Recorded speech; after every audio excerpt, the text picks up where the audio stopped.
What's going on, guys? It's the Boxing Genius here, and today we are going to talk about Eumir Marcial, who came close to grabbing the gold for the Philippines. Unfortunately, he fell into the hands of Kisniak, which is an absolute monster too. I'm not going to take anything away from that dude.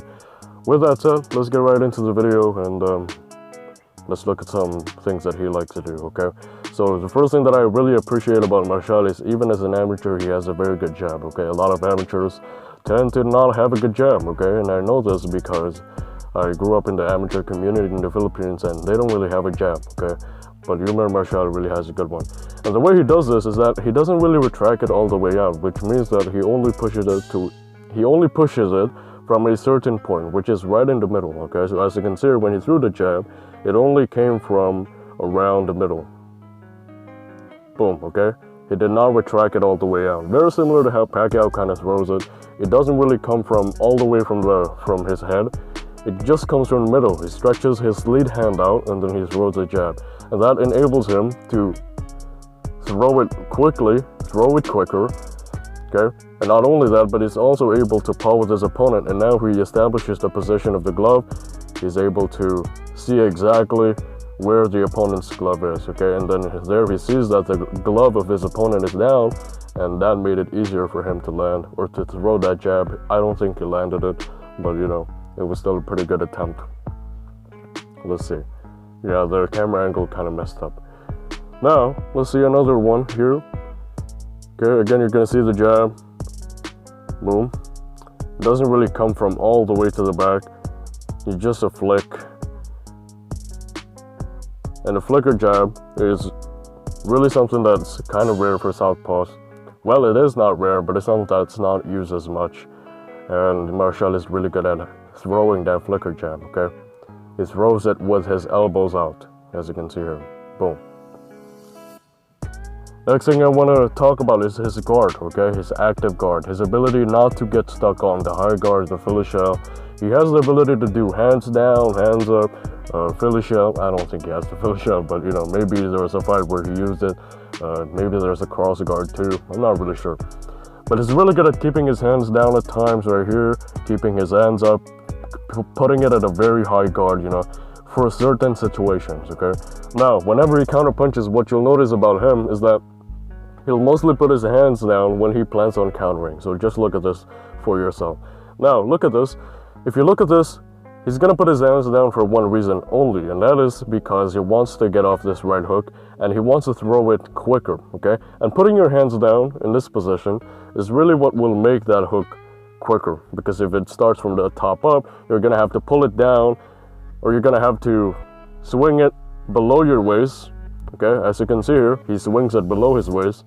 The camera can't see it, but he swings it below his waist. And if you put it, or if you throw this hook from a high guard position, that's going to take a millisecond longer. That's why what he decides to do here is he decides to put his hands a little bit lower than usual, and that enables him to throw the check hook a little bit faster. So he doesn't have to take that extra millisecond to throw it. Now here's a better angle, okay?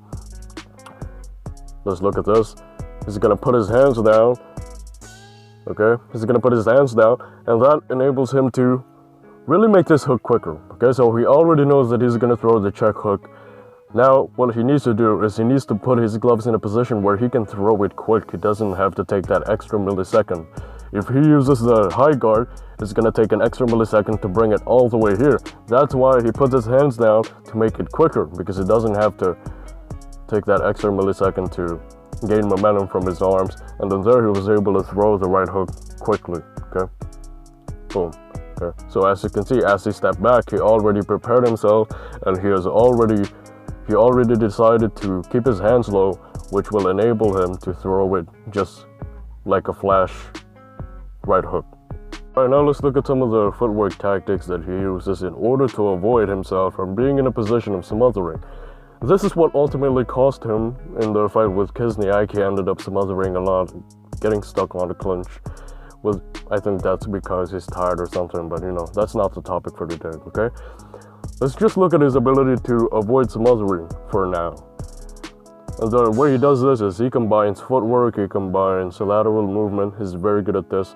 And so as you can see here, the aggressive fighter decides to throw a right hand to the body, okay, and then attempts to smother.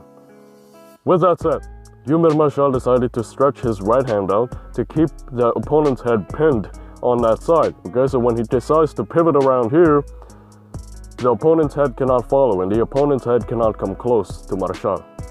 Now he got caught right there with a wide hook to the back of his head, but you know, that's nothing. Here's the next one. So for this, he's gonna throw a left hook, or a left hand, I should say, a right hook, left hand, boom, and then he's gonna end up in a squared stance, okay? His feet is squared. What he's gonna do here is that in order to avoid himself from getting smothered, as you can see here, the opponent's glove is already on the back of his neck, which means that he'll probably go for the clinch, or he'll probably pull him closer. He'll probably pull Marcial closer to him so they can end up smothering each other. But then look at the tiny detail, or the tiny adjustment that Marcial decides to do, which will prevent him from getting into that position. So as you can see here, as he throws the hook, instead of staying in the squared up stance where he can be grabbed, where he can be clinched, or where he can be hugged, where they can end up smothering each other, as he throws the right hook, he's going to take this back foot, and then he's going to go back to his original stance.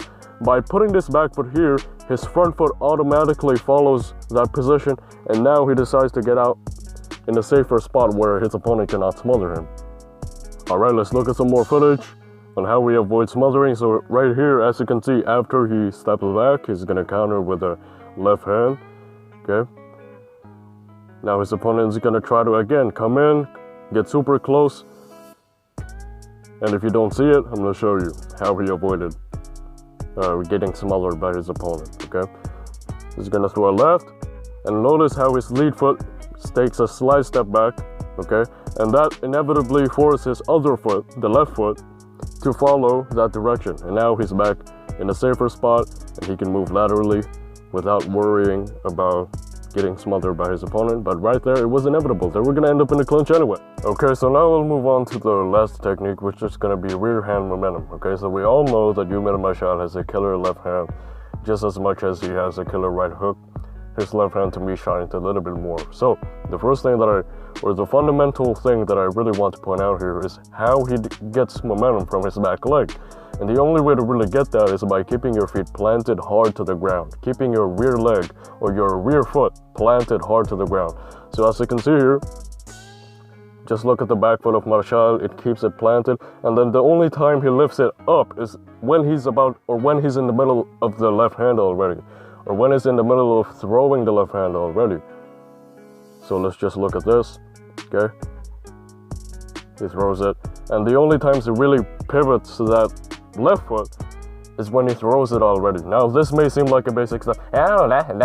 That my coach has been teaching that since day one in the gym, but I cannot stress this enough to you guys, how many people are still doing the left hand, and how many people are still throwing the rear hand wrong whenever they throw the rear straight. Whether you're a southpaw or an orthodox, what they tend to do is that they tend to throw the rear punch, and they lift or they pivot their rear foot before they even throw the punch, without planting it hard to the ground first, getting some load up on the back leg, and then throwing that left hand. But Marcial is really good at doing that. Marcial is really good at planting his feet first to the ground, and then the only time he lifts it up is when he's in the middle of the punch already. Some people lift it up first. They lift the rear foot up first before they even throw the left hand, and that affects a lot of their power. What ends up happening is that it's either you only get momentum from your hips, or you only get momentum from your arms. In those cases, you're not really maximizing the power.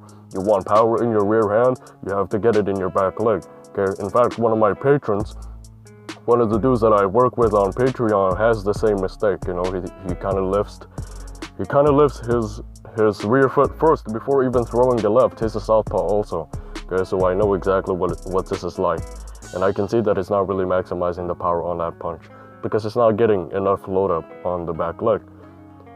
Okay, so again here, notice how he sits down first, putting his weight on the back leg, okay? And then notice how hard he plants his rear foot here, boom, okay? So he plants it all the way here, and his heel is on the ground. Most people are afraid to plant their heel in the ground because, you know, they're not going to be able to move well. But for these kind of situations, it's really good because you get a lot of load up on that back leg, like I said, okay? So notice how he plants his feet here, And that really maximizes the power in his rear shot or in his left hand. So he planted hard on the ground. Notice how his entire feet is planted on the ground, and then he throws the left hand. The only time he lifts it up is when he's in the middle of the left hand already. Okay, he doesn't lift it up before he even throws the left hand, which is wrong, which is something that, you know, a lot of people do, but they don't get to notice that. Okay.